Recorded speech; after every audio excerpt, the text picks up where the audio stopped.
Okay. Thank you very much for staying here. This is our first panel of the day, operational and diplomatic implications of our conference from Cartels to Combatants. This panel examines the practical consequences of applying counterterrorism frameworks to organized crime, including implications for intelligence collection, sanctions regimes, law enforcement cooperation, and diplomatic relations with key partners. Our moderator of the day is Alan Bersin, Executive Chairman Emeritus of Altana AI, former U.S. Commissioner of Customs and Border Protection, and former DHS Assistant Secretary for Policy. Thank you for being here. He's going to make the introductions of the panel.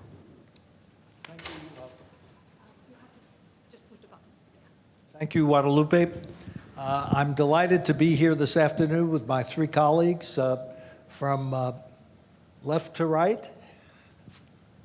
Ken Cuccinelli, former Attorney General of the Commonwealth of Virginia, former Deputy Secretary of the Department of Homeland Security, and a graduate of George Mason University 2 times around.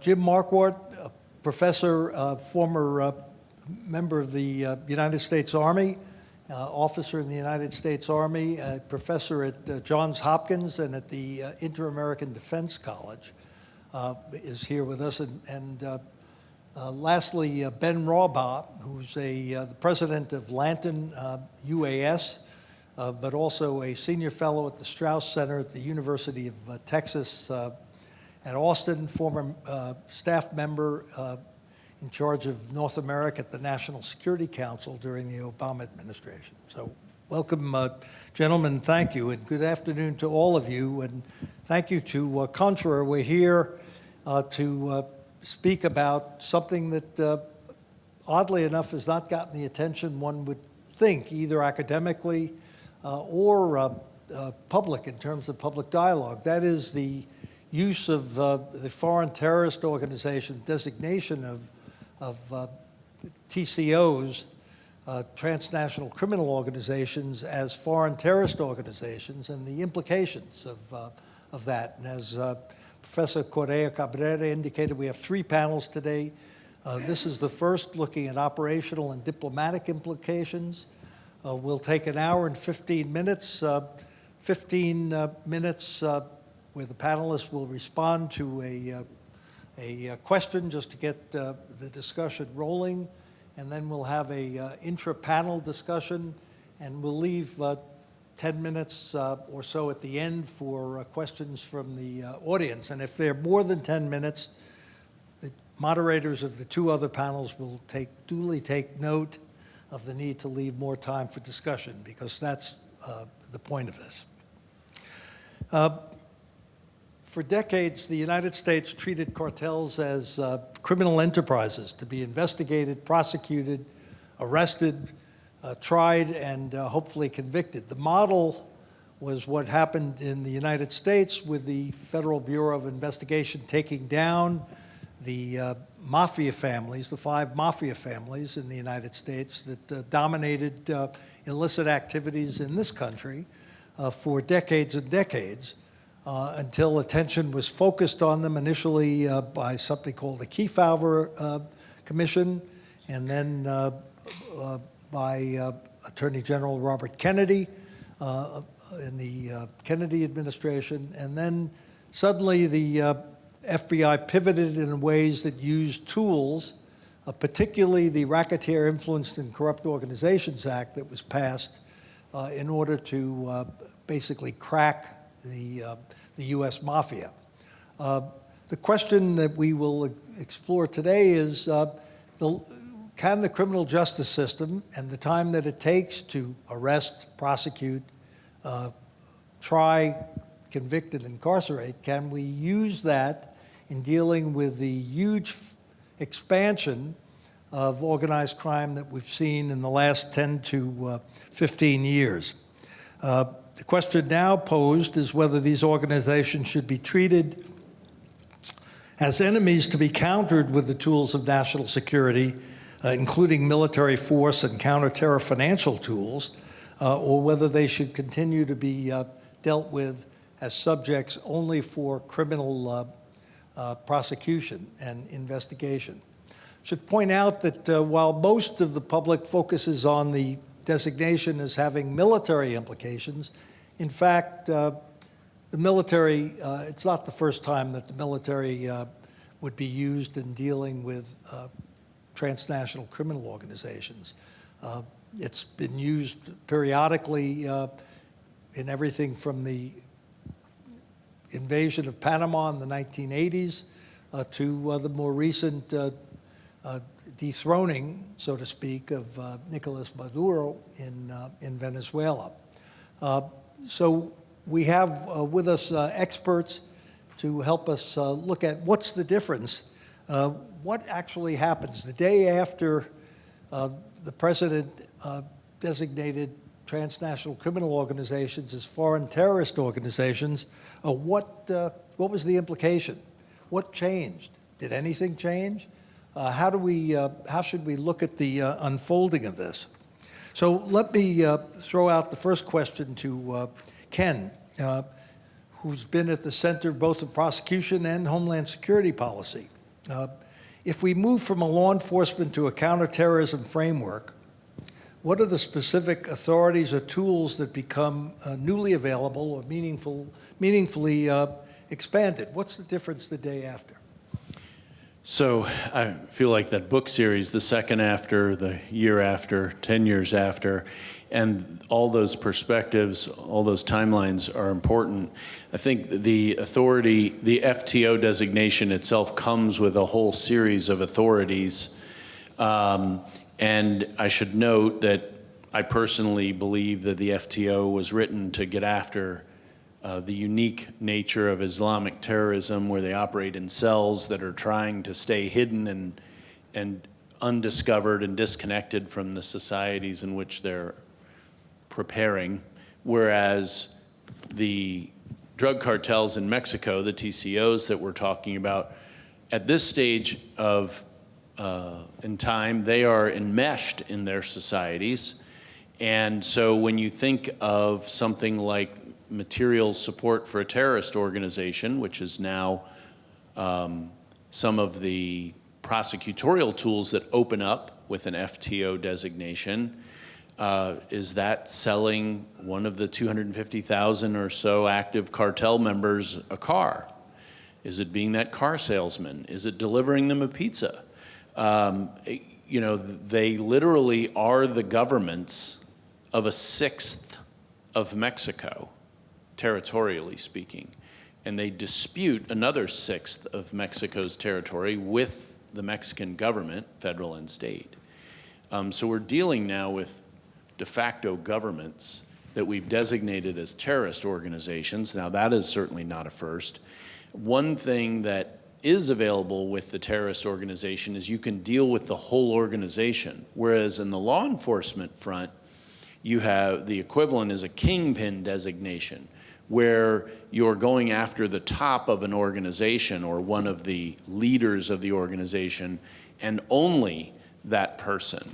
Now there's sort of an analogy to material support for kingpin as well, but when the strategic purpose is to target organizations, you target the organization.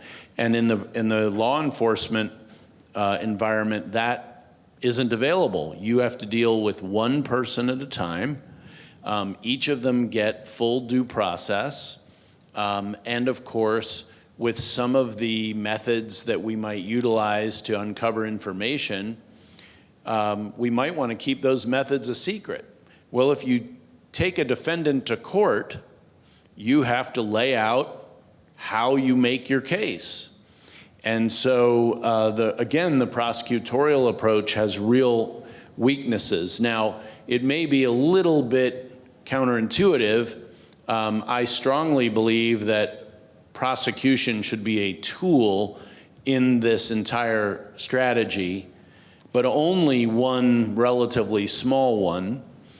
But at the same time, I am not a fan of the FTO designation because I believe we need a different statute to deal with the organizations that we're confronting in the Western Hemisphere.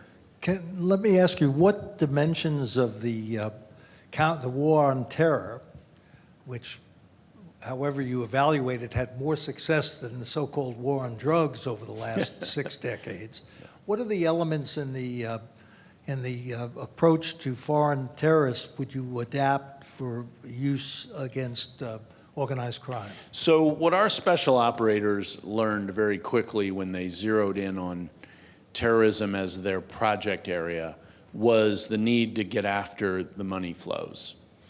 For 2 reasons. One, you make your opponents unable to execute missions, but you also can find them by following the money. Now here in the cartels situation, money is the point. It is not merely serving the mission, it is the mission. And so stronger asset forfeiture, more aggressive, we were talking about Coast Guard authorities. The Coast Guard has offensive cyber legal authority. Well, this seems like a pretty good place to be using that, but we're not. And I think an FTO-like statute that was really written to get after these opponents, while keeping in mind we want healthy, stable nations as our allies and friends, especially our neighbors. So writing them in a way that encourages cooperation. I mean, the FTO designation does allow material support to other countries, so that is one of the operational items that are opened up. But this is a pretty, it's really not a tool designed for this problem. It's just upping the aggressiveness by the president. And I should say one thing that everybody needs to know. The Foreign Terrorist Organization designation does not provide any new legal authority to strike anyone.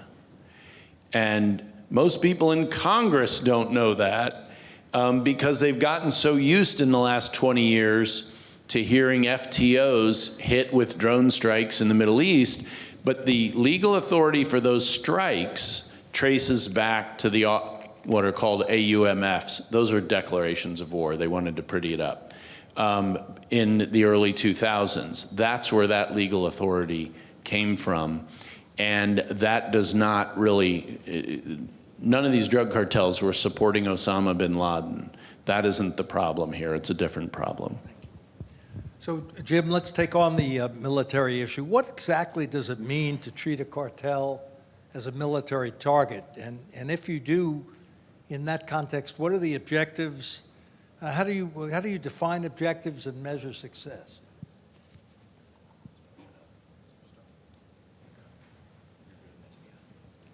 Okay. Thanks. There's a lot here to unpack in terms of militarization. And I do want to take a step back. We have used the military to go after drug cartels, actually. The Taliban during Afghanistan is an example. But there tends to be a tension that gets created when you're using military force and you're trying to do law enforcement activities in the same time.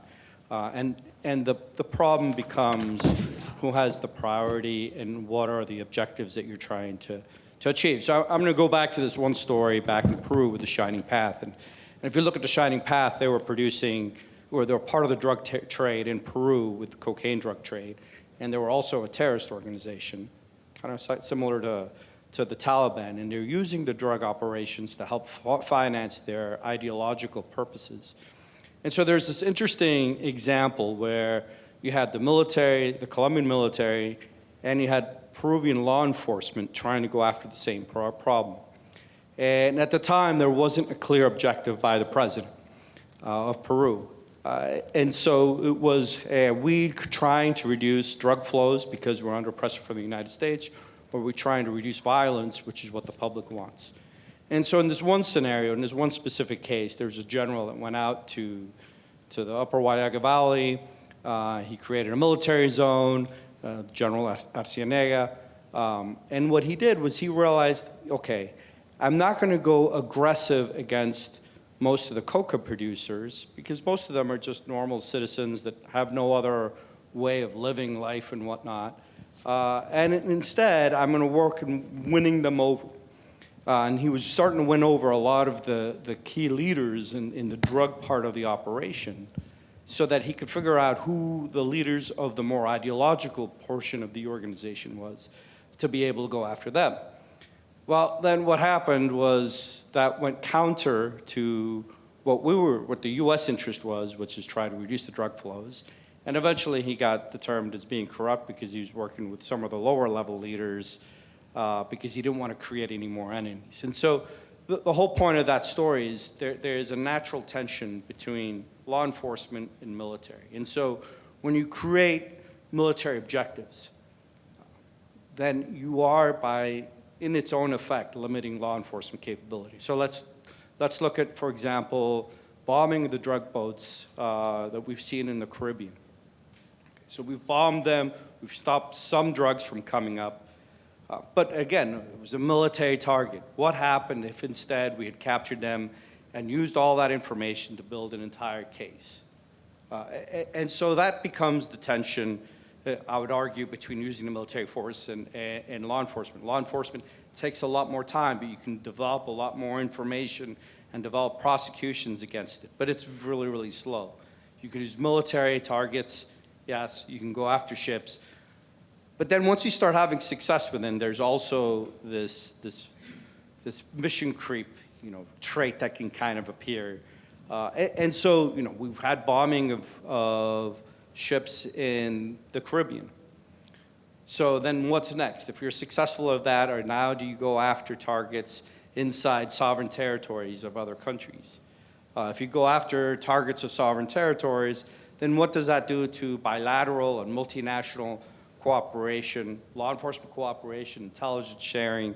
And so there's naturally a tension, again, between military operations and law enforcement's.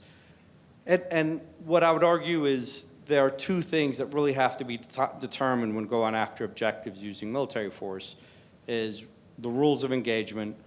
What is it you're trying to achieve? How can you use force? Are you going to use deadly force? Limiting those rules of engagement. And then the second part is really protection of service members. Because now you have service members, whether it's a pilot that fired a missile or whatnot, you've now put them in a position where they could get prosecuted by another country for having violated human rights. And so I'd argue those are some of the natural tensions that exist between using military force against law enforcement targets. So where, Jim, would you see the legitimate use of military force against cartels? And secondly, do you see it only as being legitimized in the context of what the Coast Guard would do, which is to bring people into the United States for prosecution? So I do think that there are examples where you can effectively use the military and law enforcement together, and I think we were just talking about them. There's a lot to be learned in, for example, Plan Colombia, where, in essence, from the U.S. side, we were using DOD authorities, DOD money, to be able to support the military, and then we were using Department of State authorities, the Department of State money through INL to be able to finance the National Police in Colombia. And so what was interesting in the Colombian model is both of them, the National Police and all of the military, fall under one ministry, which is the Ministry of Defense in Colombia. But in that case, they were very successful at designating when something was a military target versus what was a law enforcement target. And so they would use the military for air mobility purposes, to be able to move people around. They'd use the military to protect some of the National Police investigators that go out to investigate. And then they'd also use the military to go after some of the kingpins that they needed to go after, which then allowed a little bit of a weakening of the structure. And so there were really clear lines of division. There was a lot of working together, both within Colombia, but then also on behalf of the United States. Although those missions were arguably a little easier because in the end, where the U.S. and Colombia were more successful were, against really the ideological groups, the FARC, the ELN, even some of the, going after the AUC, which were the paramilitary forces. Ironically, after the 2016 peace accord, where most of the ideological remnants at the time were demobilized, the remnants that still continue to remain were those that were still involved in the drug trafficking cartel business. Thank you. Ben, from the standpoint of intelligence, surveillance, targeting, and the like, does the terrorism designation materially improve our ability to see and to understand what's happening in the decentralized networks that are organized crime today? Sure. I think the designation has impacts in two main areas. And so one is in terms of watch listing and information sharing, and the second is in terms of analysis and integration. So first, the designation on its own doesn't change the prioritization of these groups for intelligence collection. That's done through a whole separate process where priorities are set nationally. And I think this designation is best understood as part of an emphasis by this administration on collecting much, much more information and putting much, much more in terms of resources into threats from drug trafficking organizations and a focus on border security. So there are other activities that are happening, like things like the Southern Border Intelligence Cell and other things that are being done to gather information that aren't necessarily impacted by this designation, but which will also result in greater intelligence collection focused on these organizations.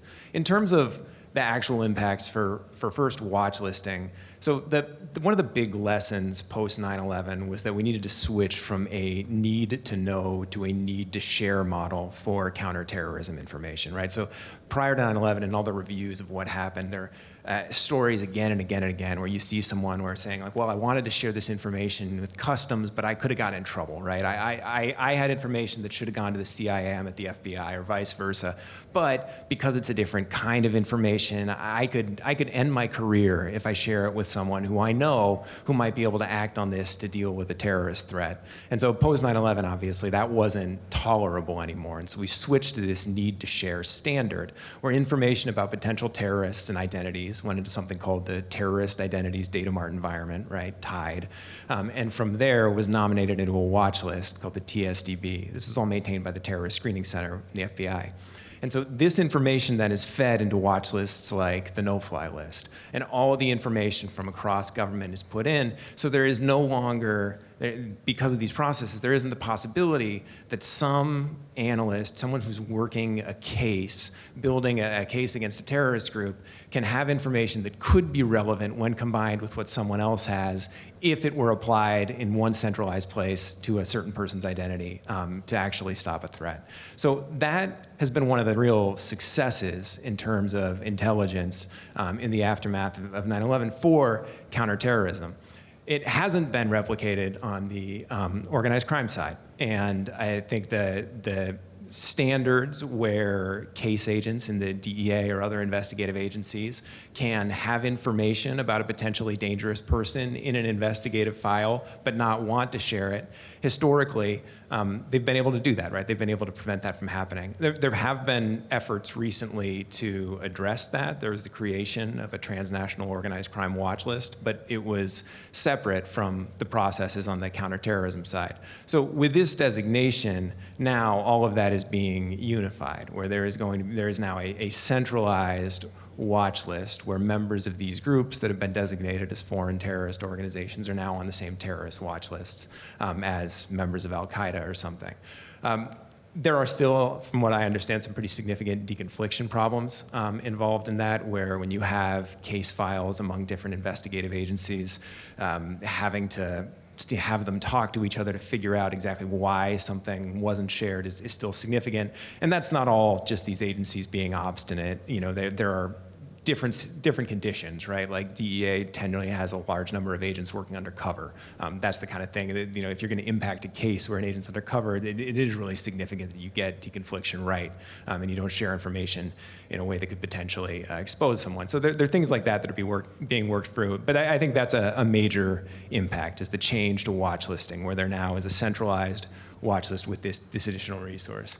And sorry. Yeah, no, go ahead. And then the second piece is on the analytical side. So the National Counterterrorism Center, which is part of the Director of National Intelligence, and supports the processes by which terrorism information is taken in, analyzed, and threat designations are pushed out and pushed out to operators, has been sort of the crown jewel in the post 9/11 analytical counterterrorism toolbox. And crown jewel and a toolbox is kind of a mixing of analogies. But in any case, I think there was an intention, but with this designation, that by making these cartel groups foreign terrorist organizations, that the NCTC would be able to use its analytical capabilities to suddenly generate a bunch of new leads and find a bunch of new connections, and that it would be able to look across all of these different data sources, knit stuff together, and suddenly we'd have much more actionable information than we have in the past. That's all happening at sort of a classified level, so there's very much the view from the bleacher seats over here, but I think that is, my impression is that is occurring, but there are still also some significant deconfliction issues there, and it's, NCTC isn't designed to deal with unclassified law enforcement data, and so and it's also not designed to support, trials, right? It's not designed to support the court processes, so there's still a bit to work out on there. Let me pick up on that last point and ask whether or not the lack of information sharing is actually built into the use of the criminal justice system, for the reason Ken alluded to at the outset. When you have to turn data into legally acceptable evidence, you end up with a process where people will hoard that information until they can develop it. So my question, Ben, is, rather than let you just slide over the deconfliction issue still to occur, is to ask whether or not this is a problem. Maybe it's one we have to live with, but whether this is a problem that is built into the use of the criminal justice system as a principal way of dealing with organized crime. So I would say yes, and I would say that this use of this designation is sort of a way to pull the biggest lever we have, right? We want to do the most damage to these groups. Okay, what can we do, right? If we make them terrorist organizations, then we can devote more resources than any other tool that's available. There's still this strategic question of like, what are we going to do to actually degrade these organizations? Is our end goal to arrest, prosecute the leaders of these groups? Is our goal to use some kind of military tool against them? Do we want to be using some kind of kinetic action against them, or is our intention something different to disrupt their activities? Do we need to look at a strategically different approach than we've used in the past? I think that's largely unaddressed by this designation, and I think is really the operative question of what are the tools, what are the ways, what are the right strategies that would actually reduce these groups' ability to operate, do harm to U.S. interests and to Mexican interests, and I don't think that is resolved by this. So let me throw out a question to the three of you. Then, if you could pick and choose between the criminal justice approach, the law enforcement approach to transnational criminal organizations, and the national security approach, which elements would you draw on to build a hybrid that had a chance of was calculated to achieve a lot more success than we've accomplished over the last decade? Let's start with Ken, and go to Jim, and then Ben again. I would focus my prosecution efforts, and now I'm talking about people who generally are outside the United States, which is a major difference, by the way, with the mafia example in our own history. We were dealing with people inside our jurisdiction. But I would use our prosecutorial resources to go after corrupt government officials in other countries who are not threatened into supporting the cartels, but are willing partners and knowingly doing harm within the United States. I think that the knowledge, and that'll take, call it 5 years, to run some of those prosecutions and actually see them through. But if you do those at all levels of government in appropriate countries, mostly Mexico, and then follow through with enforcement, you will start to gradually grow a deterrence in that arena. And that's also not an arena appropriate for kinetic effort. So it's, I would say, most inappropriate for kinetic effort. I would say that I am a person who thinks that the law enforcement approach as the dominant approach has been a failure. So. Okay. Well, let me push, then don't give up on the kinetic avenue so quickly, Ken. Let me just probe a little bit. Yeah, I'm not, just to be clear, Alan, I'm not giving up on the kinetic avenue, but I'm not, except in the realm of hitting other countries' government officials. You know, and the explanation, and I don't want to take the next panel's juice here, but, you know, Nicolas Maduro wasn't considered a head of state. He was considered a head of a drug cartel. That's the legal And the same basis. thing for Manuel Noriega. So I'm saying in Correct. order to, see, typically when the Coast Guard, which is the only U.S.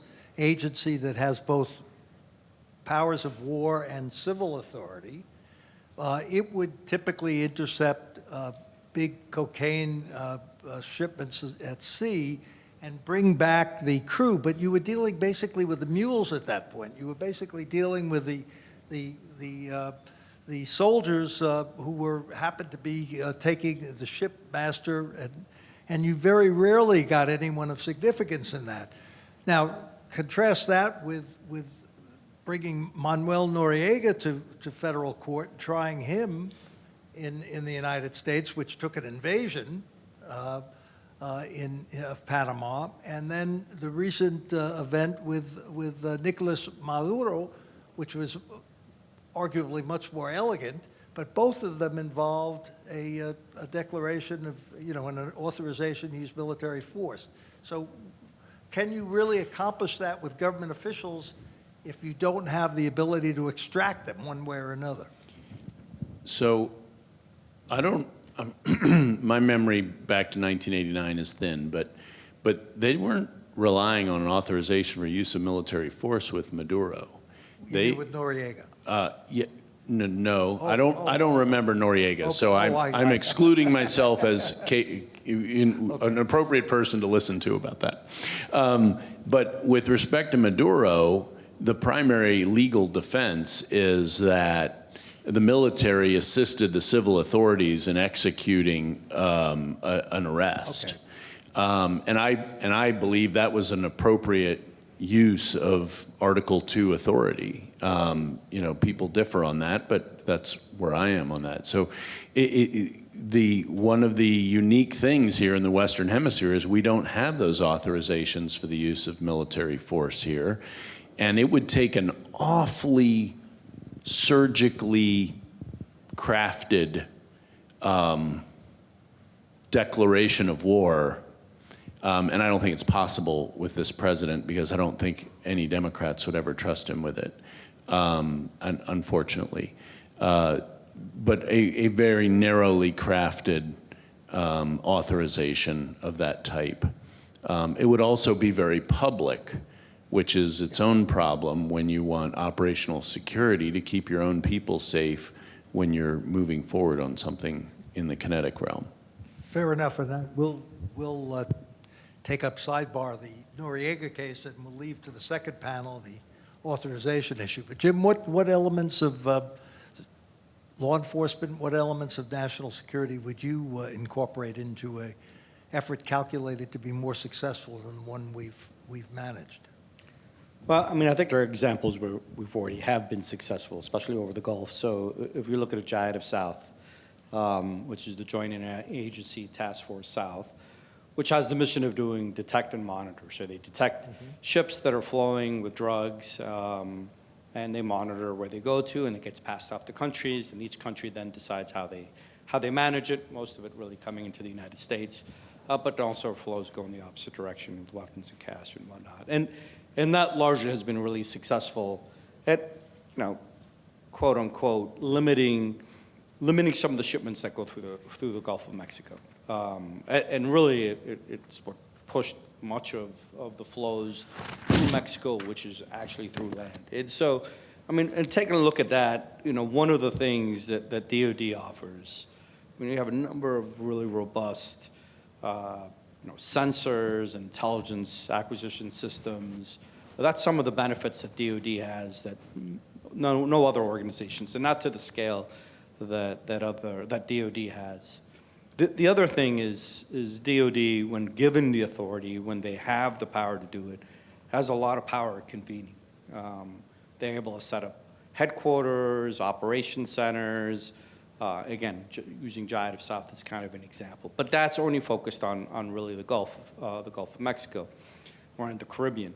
And so I think that's where there's opportunities for integrating DoD. I would still argue the majority of the effort has to be on the law enforcement side. But DoD has been kind of limited in what they can. And part of that reason, especially as you talk about Mexico, is a history between Mexico and the United States. And even, how reticent, if you will, Mexico is of accepting anything that's DoD. It wasn't really until 2006 that there was any defense bilateral relationship between Mexico and the United States, and that's when Calderon came in. Before that, Mexico's war plan was all about defending itself from a U.S. attack. And that's up until 2006. That's just 20 years ago. But I think that's where really the opportunity lays in certain assets that DoD has, which are way more robust than other agencies do have, and helping other countries develop that system. Because at the end of the day, in Mexico, the cartels are outgunning even the military. Even Sedena is outgunned, or Samar is outgunned by a lot of the cartels. And so they're going to have to be involved, and that's where the natural collaboration between DoD exists. What do we do about the traditional Department of Defense view that this is not its mission? Oh, well, I think this administration has done a really good job at changing DoD's kind of mentality on that. During the Trump 1 administration, there was a lot of even institutional resistance with Venezuela and everything else. And so, one thing that this second Trump administration has been able to do, whether good or bad, has definitely eliminated a lot of the institutional resistance that DoD has had towards getting involved in missions that they consider non-traditional. And so, to some extent, kind of the opportunity is there right now. Okay. Ben, how do you square law enforcement with national security? So one part of the premise I would push back on a little bit is we tend to start by thinking about our tools and saying, oh, which tools should we use? Which are the better tools? As opposed to starting with, what are the organizations that we're fighting against and what do we actually want to do? And I think if we start there, it becomes more obvious which tools are appropriate and which ones aren't. And so, I remember when I was in government and we'd get briefings, right? Intel people would come in and they'd talk to us about these criminal organizations. There were always two things. There were discussions of personalities. There were always these different individuals, right? These are these different kingpins. Here are their personalities. Here's what we know about them. Here's some blurry picture. And then there were maps with colors on them, right? It was always territory maps, where it's and it was this one, there's a lot of red on the map now. Sinaloa must be on the up or something. But it wasn't necessarily all that useful analytically to understand what these groups were and what they were doing. And so, when I think about this now, I think there are really a few different functions within these organizations which are really decentralized networks. And separating them out can really help us focus the different authorities on the right places. So, first, I think a lot of information has come out, particularly through the trial and the charging documents for Chapo Guzman, about what some of these leaders are actually doing all day. And there were stories that were publicly reported about how FBI and DEA agents who'd been tapping Guzman's communications were surprised that very little that he did actually dealt directly with drug trafficking. Like, he's not sitting there talking about, how do we hide this load, or how do we move this amount of cocaine across the border. He's dealing with corruption relationships and personnel problems. Like, some city police chief is causing problems. Maybe he should call the mayor. Maybe he should call a governor. It's these complex corruption relationships, because at that level, part of these organizations, they're not running this big hierarchical militarized organization. What they're doing is guaranteeing illegal transactions. This is what they're providing, and this is what they're using, and they're managing corruption networks in order to guarantee illegal transactions. You separately have the folks who are involved in these networked folks who are involved in moving goods, who are sort of commodities ways, where you tend to have these connector figures, right? The kind of person who is good at both interacting with criminals and interacting as a representative of a shell company, moving import-export around the world. And then you have the people involved in the money side. And I think the money side in particular, where all of these groups depend on access to the legal financial system, is a place where these authorities can be applied in ways that are exceptionally potentially useful. Because we have effectively a whole separate justice system for the people involved in financial crimes supporting cartels, where it is the punishments that are applied, the sanctions to organizations that are involved in this, that are absolutely essential for these groups to be able to do what they're doing, are just completely detached from the kind of punishments that apply to people involved in the other parts of the process. So to me, I think particularly on the financial side, that's the place where a lot of these kinds of authorities could be much more effectively focused.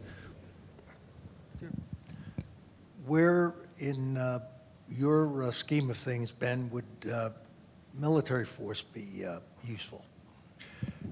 Well, I would say the place where you have militarized hierarchies, where there's the centers of armed individuals where you have these armed organizations that potentially do need military force in order to disrupt them, are primarily at the plaza level, I think, where you have organizations that are more hierarchical. They report up to the leaders of these groups, and where you do have really scary levels of armed people who are threatening state organizations and causing an enormous amount of harm. So to the extent that we see this most dramatically in the border regions, right? And so to the extent, or places like Guerrero, to the extent that those organizations in those places have overwhelmed the ability of law enforcement to respond, I think it's appropriate to figure out what the right kind of response is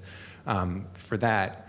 I think otherwise, though, what I don't want to imply in supporting, and I think we need to be careful about, is we don't want to basically take the criminal justice model that hasn't worked very well, where we're just focused on kingpins. We're just going to get the kingpins, these are bad people, and then the whole organization will fall apart, and replace this arrest, extradite, prosecute process with a drone strike. I mean, because there's that still has the strategic problems, and it still leaves the organization able to conduct the activities that it's conducting now, just with disorganization and a different kind of leadership. And so I think it's important when we think about this to think about where the tools we have are appropriate, and that military force not just be like a shortcut, like we're frustrated with this process, so we're going to use military force instead, and sort of treat it like a magic wand that's just going to solve these problems, because I don't think it'll be effective in that way. Thank you. So let's take a look at the application of this designation elsewhere in the Western Hemisphere. So in the course of preparing for the conference, I came across something that I had not, if I had known it, I had forgotten it, which is that the Teddy Roosevelt corollary to the Monroe Doctrine actually involved a reaction to a big problem that was occurring in Venezuela in 1902 and 1903. Venezuela had just been through a somewhat of a civil war, and there were foreign debts accumulated that were held by European nations, and the navies of Italy, England, and Germany blockaded the Venezuelan coast in order to force payment of debts owed to their citizens. The matter was taken to The Hague, and The Hague, in a decision in 1904, found that, in fact, those three nations that had taken military action were entitled to a priority in the collection of debts, which led the United States, which had not taken military action, to conclude that this was a problem, and that to head off European nations showing up regularly in Latin America to collect debts, Teddy Roosevelt extended what had been the 19th century Monroe Doctrine, which basically was a hands-off to European nations to recolonize in the Americas, to something much more active that made the United States assume a police role in the hemisphere. So the question is, as we look at all of this in relationship to Mexico, to take it to the Mexican situation, how does all of this and how should it affect Mexico, which arguably is faced with the most significant organized crime problem that it's ever faced, in terms of the, as Guadalupe said in her introduction, this mixed governance that involves a fragmented sovereignty in which part of the country is run by the state and another part of the country is run by organized criminal organizations. Where does Mexico fit into this? And maybe we start with Ben and work toward Ken in the opposite direction. So I would say the United States has a long history of projecting influence into Mexico. I think that's very obvious, and doing it with different levels of subtlety. And I'm reminded of the stories during the Mexican Revolution where the Germans at the time would try to sort of tweak the United States by upping their levels of activity in Mexico, sort of thinking, yeah, we're gonna, this will upset the Americans, and then they always had to back down because they miscalculated, and it was like suddenly the United States was going to invade. It's like, oh, they're Germans here, right? We're gonna, there's gonna be gunships off the coast of Veracruz, and so then they were constantly backing down, and so I think, the United States has been able to influence and often to, speaking frankly, coerce the Mexican government into aligning with its policy priorities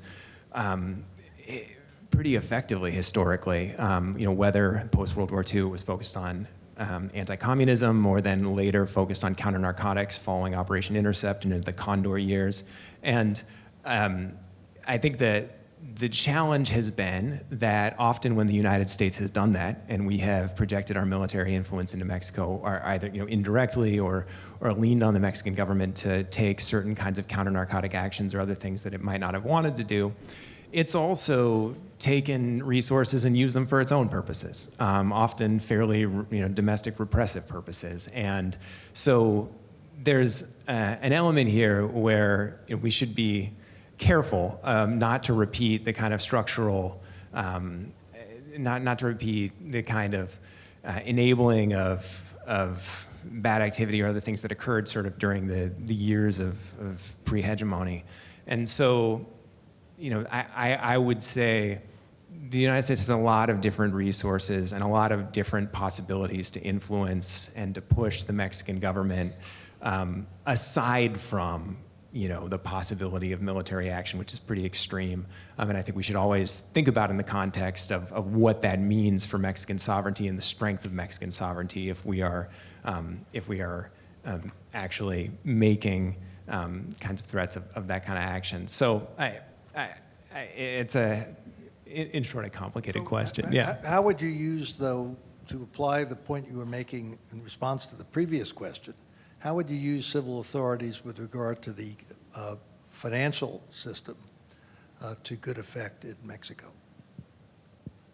I think there are two real big areas there where one, you would actually either seize assets or sanction entities involved in what we know are moving illicit gains from drug trafficking much more aggressively than has been done or has been done intermittently.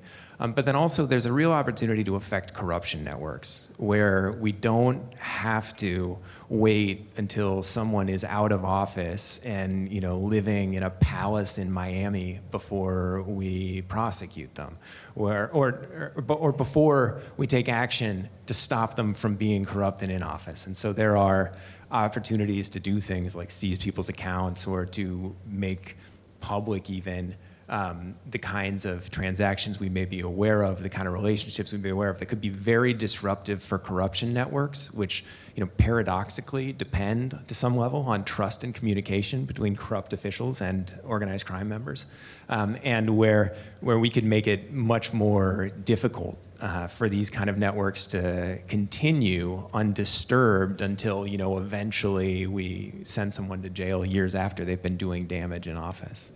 I'll come back to that indictment, but let's move on to Jim on the broader question. So I'd start off with what, you kind of mentioned it before, like what are we trying to get to? And it's important that both countries understand and are aligned with what those objectives are. So, people like to talk about Plan Colombia, how successful it was, and you could argue it was, it wasn't. But what's interesting about it, Plan Colombia started under Pastrana and under Clinton in 1998. And it was actually not really that successful. We were providing helicopters, special operations support, intelligence, riverine tech, providing all range of assets. And one of the biggest problems is the reason we got into it initially is because we wanted to reduce the drug trade, the drug flows coming to the United States. Colombia, on the other hand, wanted to reduce violence due to FARC-ELN ideological threats. And so what would happen actually up until 2002, 2003, anytime the Colombians wanted to use anything, a helicopter or a boat or some sensor or whatever, they'd have to run to the embassy. They had these actionable intelligence. They had to run to the embassy. They say, hey, we want to use this. The embassy would say, okay, what's the nexus to drug trafficking? How is it connected to drug trafficking? And they would have to do this whole justification, get up, and anyhow, by the time they got approvals to use it, a day or two had lapsed, and that actionable intelligence was worthless, and they couldn't use anything. And what actually happens is because of 9/11, both our policy objectives aligned because we were now focused on counterterrorism. So within the NDAA, there's a 1021 authorities that basically said any DOD authorities can now be used for terrorism, right? Or for named campaigns, or specifically for FTOs.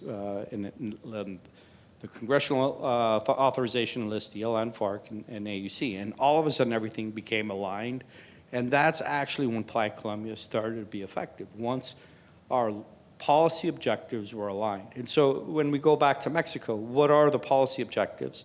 What are our policy objectives? What are those in Mexico? And I would argue they're probably not aligned. Probably not even closely aligned. Mexico is likely more focused on reducing violence, right? But that's probably most of their focus. The United States is not as interested in violence. They're interested in the drug trade and what's coming through the border. And so there's a little bit of asymmetry, if you want, in the direction that we're going to. And I'll give this perfect example. Cienfuegos was arrested when he came in the United States. And that was the Department of Justice that arrested him because, as the allegation goes, he was involved with the trafficking organization. When that arrest happened here in the United States, DOD, and at the time I was in the Pentagon, we weren't even tracking. We didn't even know it was going to happen. It had not gone through an interagency process. It just happened. And then we had to, on the DOD side, we had to deal with the backlash with all of our with all of our Sedena counterparts in Mexico and manage the relationship.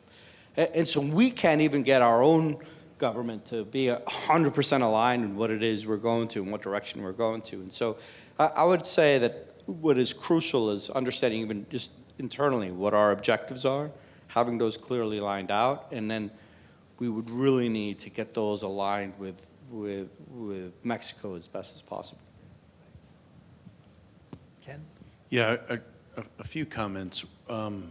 One, I think that Jim's recitation of that surprise to DOD is one of the benefits of the integration of information that Ben had talked about earlier. It does come with challenges, particularly on the prosecution side, assuming everybody's agreeable that unless there's agreement, information doesn't get used, and that can mean prosecutions don't happen. So once we go down this path, and we have gone down this path, then we're committing to being a little bit hostage to our information. So you can develop information in one way and then go redevelop it in another way, since you know the end point informationally, that you could present in a trial. And it's just it's a clean line of evidence that lets you present your case successfully. Having said that, that doesn't mean there won't be interagency strife. But interagency strife is better than interagency not knowing. It's much better. See Exhibit A, 9/11. And I would note that my view of American strategic policy in this area, literally stated at the highest level, should be that our goal as a nation should be to get Mexico 100% control of its own territory. Phrased that way. They control it, it's their territory. The Mexican federal government has never had 100% control of 100% of Mexican territory since it was independent. So that is another difference with our history fighting organized crime within our borders to the experience south of the border. You asked, you've been continually coming back, Alan, to, what do you use kinetic for and what don't you? And one distinction I would make is hitting assets. Well, it didn't used to be the case necessarily, but it's become so, the economics of scale on an unregulated basis have moved a lot of production, for an example of fentanyl, just to use one example, to Mexico. Now, yes, China precursors are related there and so forth, but those are physical assets that can be hit. And that can be done in ways that minimize but do not eliminate collateral damage. Just by one simple, very simple example, you do it at night if they're not operating 24/7. Okay, I mean, just to simplify. You drop leaflets the day before. That's kinetic. But we haven't aggressively used asset seizure. Let me rephrase that. We have not used asset seizure aggressively to the proportion of the problem historically. And that is one of those things that I think we need to open up more opportunities for. We're developing capabilities to find those, to parse them. At the same time, the cartels have become more and more sophisticated at operating within what we would call the legal economy. In the big picture of going after people from a prosecutorial standpoint, that's called money laundering. And it's a necessity to make a criminal operation useful to the criminals. And we developed tools to get after the mafia after the RICO statutes were implemented. That was a big part of it. But then we started going after the financial connections to the what I'll call the real economy. And we need to develop the 21st century version of that with the cartels. And this is by the way, this is a great area for potential cooperation on an international basis. you can share seized assets. That's very attractive to government officials, I can tell you. Yeah, we should leave. Actually, I was a big fan of the RICO forfeiture and still believe that it could be used effectively, and the material assistance is a good way of doing it. But let's leave the authority issue to the next panel and wrap up the panel discussion, then open it up to the group, to the audience. But let's go back to Ben's question on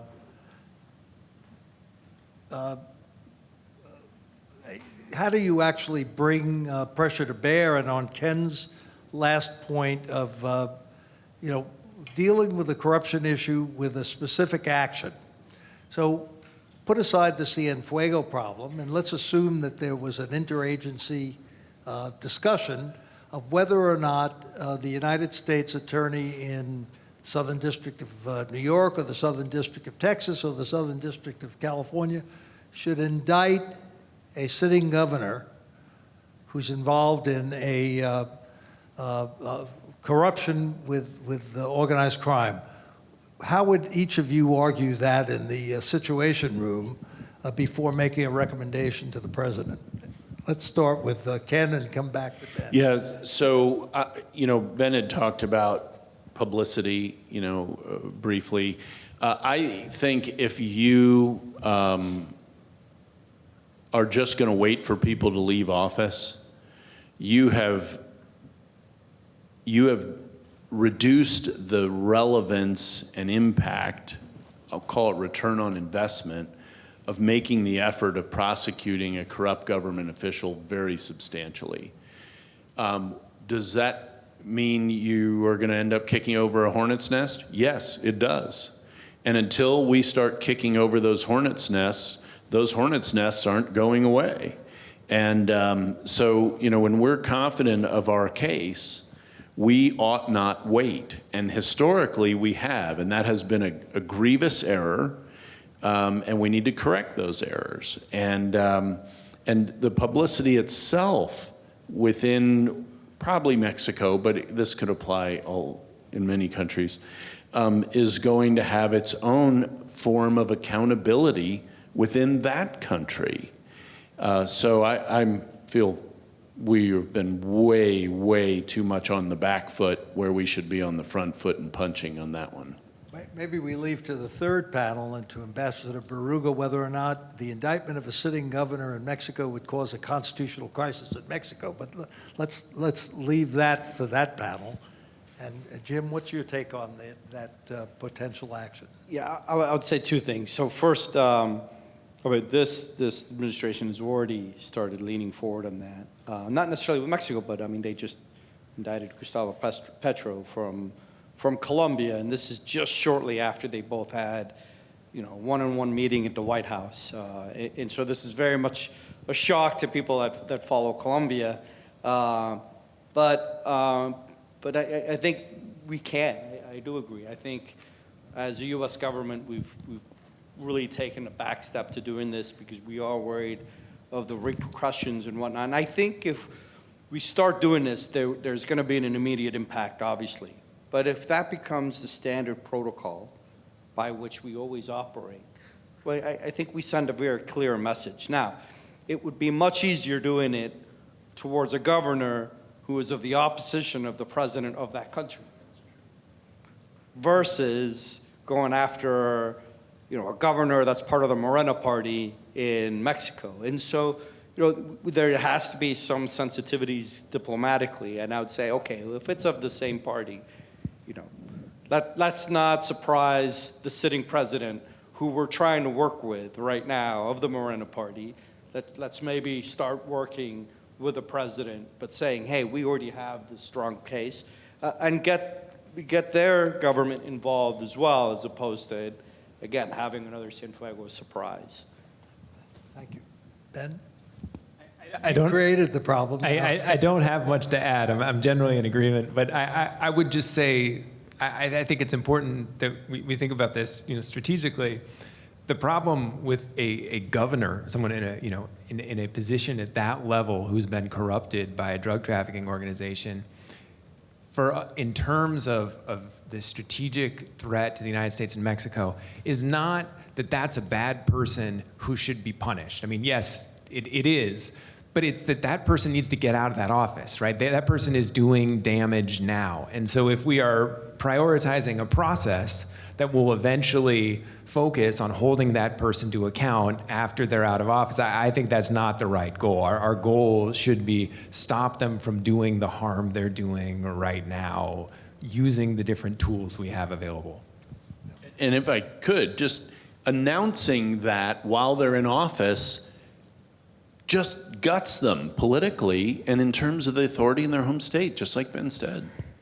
I also want to add one part. And in Mexico in the past, presidents in the past have managed governors that have gotten out of line. I mean, President Salinas fired, I think I forget the number, it was something like 12 or 16 governors while he was president for his sexennial for governors that were corrupt and had stepped out of line. So they're even internally within Mexico, there's precedents where the national government has stepped in. Well, it took us a while, but I think we got a unanimous judgment on that last question.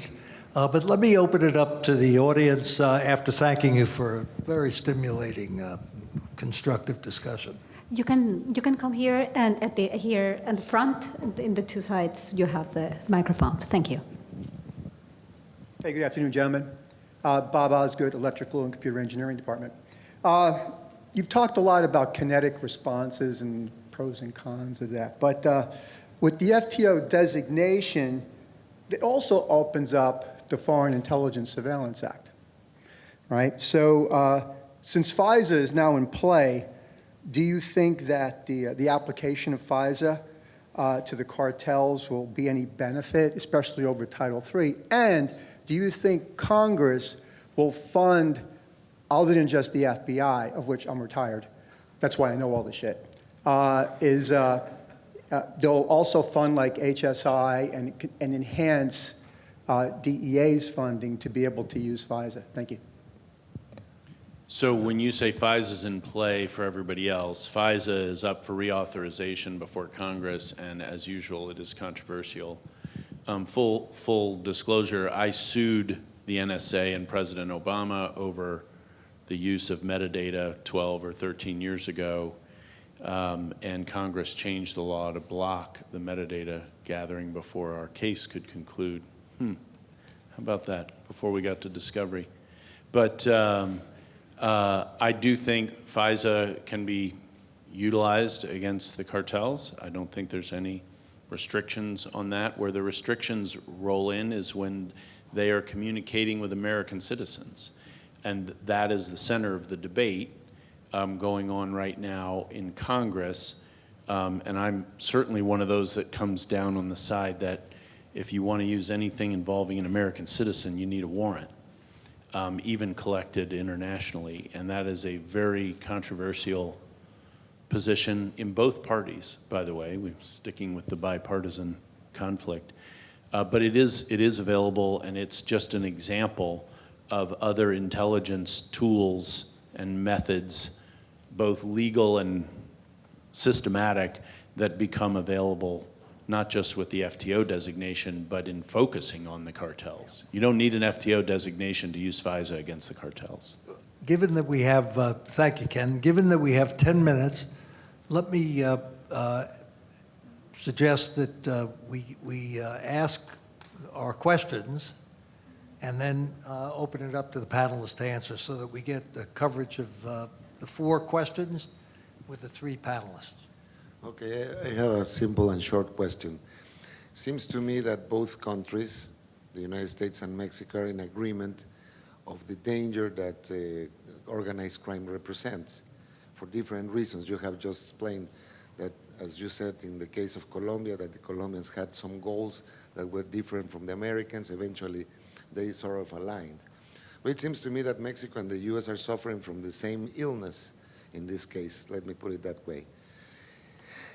What are the elements that you see that prevent both countries to get their act together and to actually go in the same direction towards the same goal, after all. Thank you. Hello, thank you for being here. So my question is going to be very theoretical, to be honest, and it's going to take it a step further from FTOs. I want to ask, do you think a case for treating these organizations as insurgents can be plausibly built? And I look here to the sheer number of casualties since 2006. According to CFR, it's about 500,000 to this day. And I add to the fact that they control 1/3 of the territory and that they are in contact with rivals to the US, Russia, China, Iran, namely. And the flow of fentanyl or drugs starts to look more like chemical weapons than just, supply-demand. So that's my question. Thank you. So just a clarification on that before you sit down. So what the classification of insurgency relative to the FTO classification, what's the difference in your mind? In my mind, if you treat these organizations as insurgents, well, then it will actually be kinetic and violent. And then it would involve, obviously, collaboration with the local authorities and as such, So Thank you. thank you. Avi. Thank you. Considering the FTO strategy and considering that many funds and assets are abroad, I would like to listen from you the standard of proof to seize it abroad. Considering if we have a prosecutorial approach, if we have an intelligence approach, or if we have an asset seizure forfeiture, for example, measure to freeze it abroad. And how long this strategy abroad can frustrate the strategy if the standard abroad is not the same as an US system. Thank you. So let me just, again, a clarification. So the question is, can a forfeiture of assets be done, executed extraterritorially in a foreign country based on the judgment obtained in the United States, for example, or in some other country? Yep. Okay, thank you. Thank you all for being here. So my question is more of a fundamental one, going back to the FTOs versus DTO designation. So from a follow the money perspective, if all of us who basically got our feet wet during global war on terror organization funding model is very different fundamentally from a transnational criminal organization, right?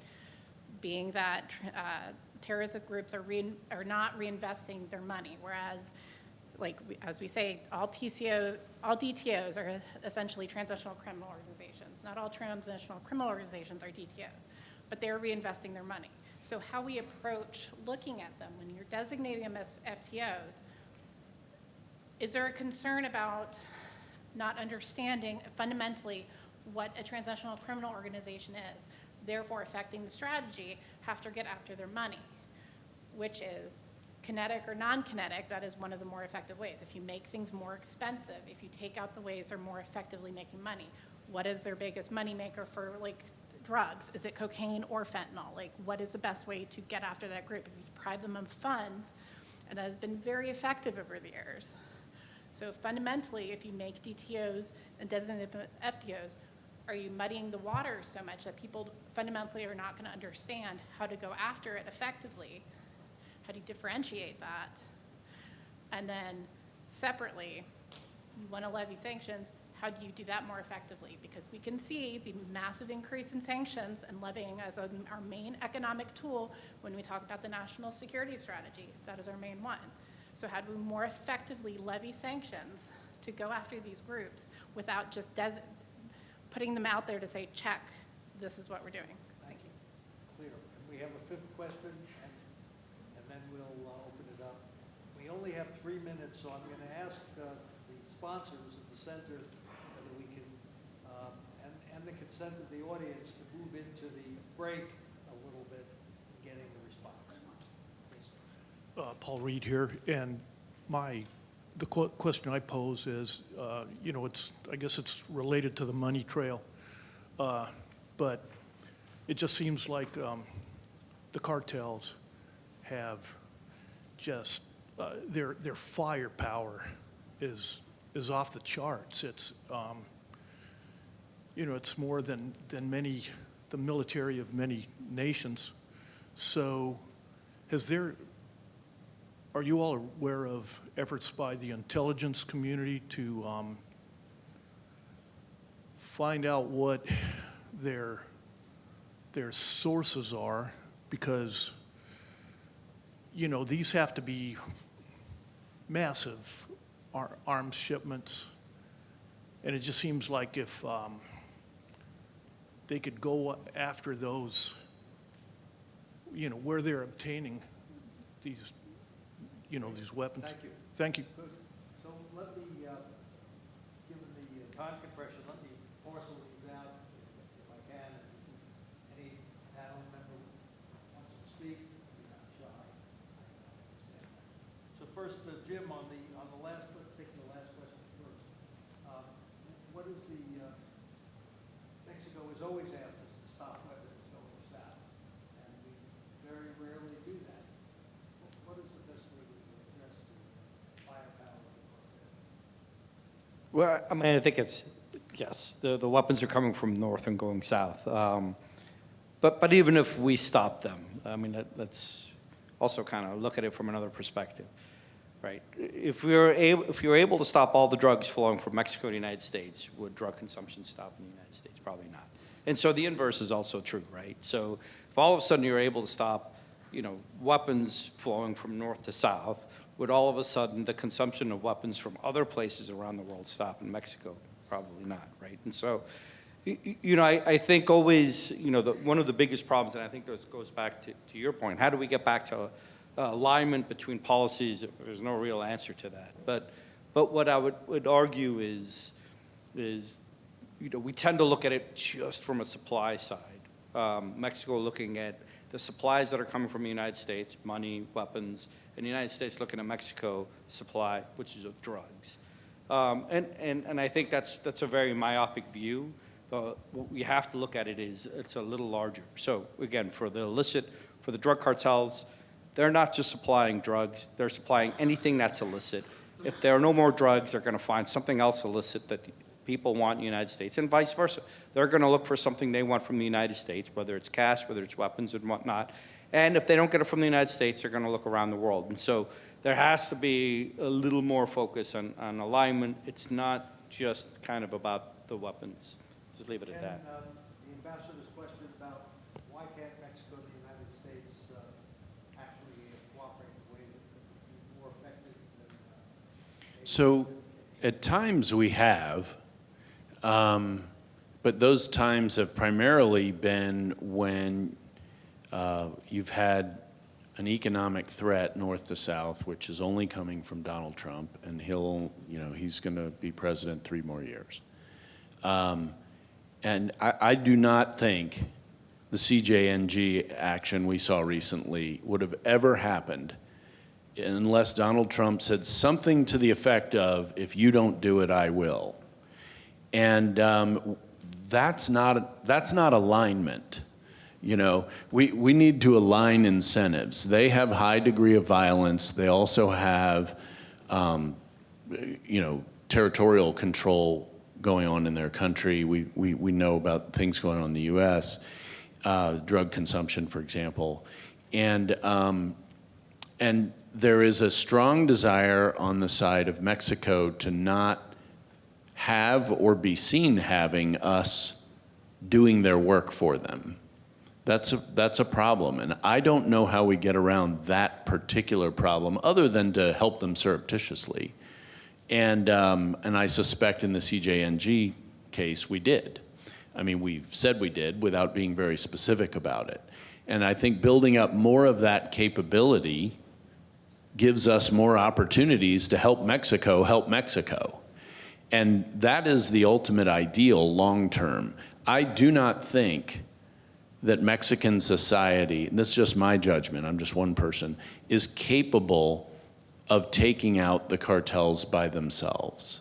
I think we need hemispheric teamwork ultimately for that to happen. And I think that's not a hard conclusion to come to. So, you know, as two countries, we need to start finding some sustainably maintainable areas of cooperation and then build on those. I don't think those are hard to spot. Immigration is something we haven't talked about here, but those flows are easier to stop. The human trafficking money that the cartels have made in the last 10 years, 15 years, has blown drugs away. Particularly in its repeatability at low, the cost-benefit ratio analysis on their side is a no-brainer. So I think there's a lot of opportunities there. While you have the microphone and giving your points well taken, I think, on asset forfeiture, one prosecutor to Fabio, who's a Brazilian prosecutor, what is the... Great question. The standard of proof for seizure. Yes. I mean, that's going to be a real question. I think the answer, shortcutting, will end up being clear and convincing evidence, which I'm an engineer. Before I went to the dark side, went to law school, I quantify everything. So it was like 70% likelihood, as opposed to a civil trial, which is more likely than not 51-49, or a criminal trial beyond a reasonable doubt, 95% certainty.